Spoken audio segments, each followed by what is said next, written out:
On a crowded evening train heading out of London, a sharply dressed young man stood up from his reserved first-class seat. He walked past commuters glued to their phones, past businessmen in expensive suits, past mothers holding tired children. And then, he did something no one expected. He sat down on the cold floor beside a beggar girl near the train door. The entire carriage fell silent. Because that young man wasn't ordinary. He was Edward Harrington, son of one of Britain's most powerful billionaires. And this one decision would change two lives forever. Stay with me, because what happened next stunned everyone. Edward Harrington was born into legacy. His father, Charles Harrington, owned a multi-billion-pound real estate empire stretching across London's skyline. Luxury penthouses, historic estates, corporate towers. Edward attended elite schools, drove cars most people only saw in magazines, spent summers in Monaco and winters in Switzerland. From the outside, perfect life. But behind closed doors, pressure, expectation, control. His father had already planned his future.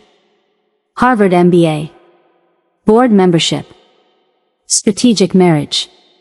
Everything mapped out. But Edward felt like a character in someone else's script. So one evening, without telling his security team, he did something radical. He took a regular commuter train home. No assistance. No privilege. Just anonymity. Or so he thought. The train was loud and crowded. Rain tapped against the windows. And near the door sat a young woman. Her coat was thin. Her boots worn out. A small paper cup rested beside her. She wasn't loudly asking for money. She wasn't making a scene. She just sat there. Quiet. Invisible. Passengers avoided her eyes. Some whispered. Another one. She should get a job. But Edward noticed something different. She wasn't begging aggressively. She looked exhausted. Not lazy. Not manipulative. Just tired. Instead of tossing coins into her cup like everyone else, Edward did something unthinkable. He walked over and sat down beside her. Murmurs spread instantly. A well-dressed man on the floor? With a beggar? "What's your name?" he asked softly.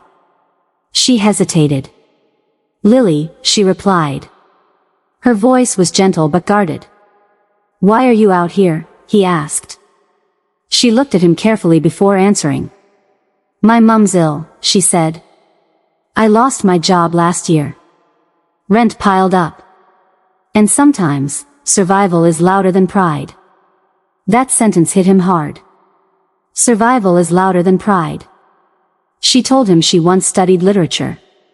She wanted to become a teacher. But life doesn't always ask about dreams before it changes direction. For the first time in years, someone spoke to Edward without knowing his surname. Without trying to impress him. Without expecting influence. Just honest words. And that honesty felt rare.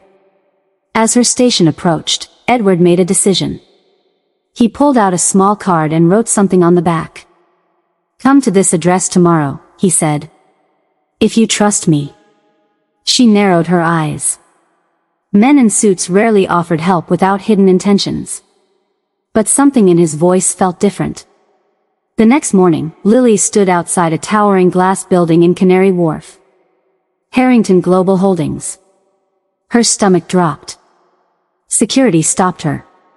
She showed them the card. Minutes later, she was escorted upstairs. When the office doors opened, her breath caught. Edward stood by the window, overlooking London. Now dressed in a tailored suit. Confident. Powerful. Different from the train. "You?" she whispered. "Yes," he replied gently. "I wanted you to speak freely. Without knowing who I was." Lily's face hardened slightly. Was this some kind of experiment? No, Edward said firmly. This is about opportunity. He had already arranged private medical care for her mother, cleared her overdue rent anonymously, and secured a scholarship fund in her name. You deserve more than survival, he said. You deserve your dream. Tears filled her eyes. No one had invested in her future before. But helping her wasn't the hardest part. Facing his father would be. When Charles Harrington discovered everything, he was furious. A homeless girl, he snapped. Do you understand the press nightmare this could become? Business associates warned him. Board members whispered. This could damage the brand. But Edward didn't step back. You taught me about profit, he said calmly. But you never taught me about people. The room fell silent. For the first time, the powerful Charles Harrington had no immediate response. Months passed. Then years. Lily enrolled in university again. She studied relentlessly. Worked part-time. Refused to waste the chance she'd been given. It wasn't easy. Some classmates judged her background. Some avoided her once they learned where she'd come from. But she didn't fold. She grew stronger. Edward supported quietly. No press releases. No public displays. Their relationship developed through shared respect. Not luxury. Not headlines. Just loyalty.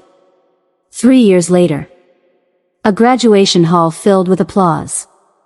The announcer's voice echoed. First-class honors with distinction. Lily Thompson. She walked across the stage. Confident. Radiant. Proof that circumstance doesn't define destiny. In the front row sat Edward. And beside him, his father. As Lily gave her speech, she said, I was once invisible. Until someone chose to see me. The hall grew silent. All it takes is one person to believe in you, when the world doesn't. Even Charles Harrington blinked back tears. Because in that moment, he didn't see a liability. He saw resilience. As applause thundered through the hall, Edward stood, walked to the stage, and knelt down. Gasps echoed everywhere. Lily, he said, you showed me what real strength looks like. You reminded me that wealth without compassion is empty. Will you marry me? Her hands trembled. From a train floor to a graduation stage. She nodded through tears. The crowd erupted. And then, Charles Harrington slowly rose to his feet and began clapping. Proudly. Publicly. The room followed. Because love had just defeated status. Money builds skyscrapers. But kindness builds legacy.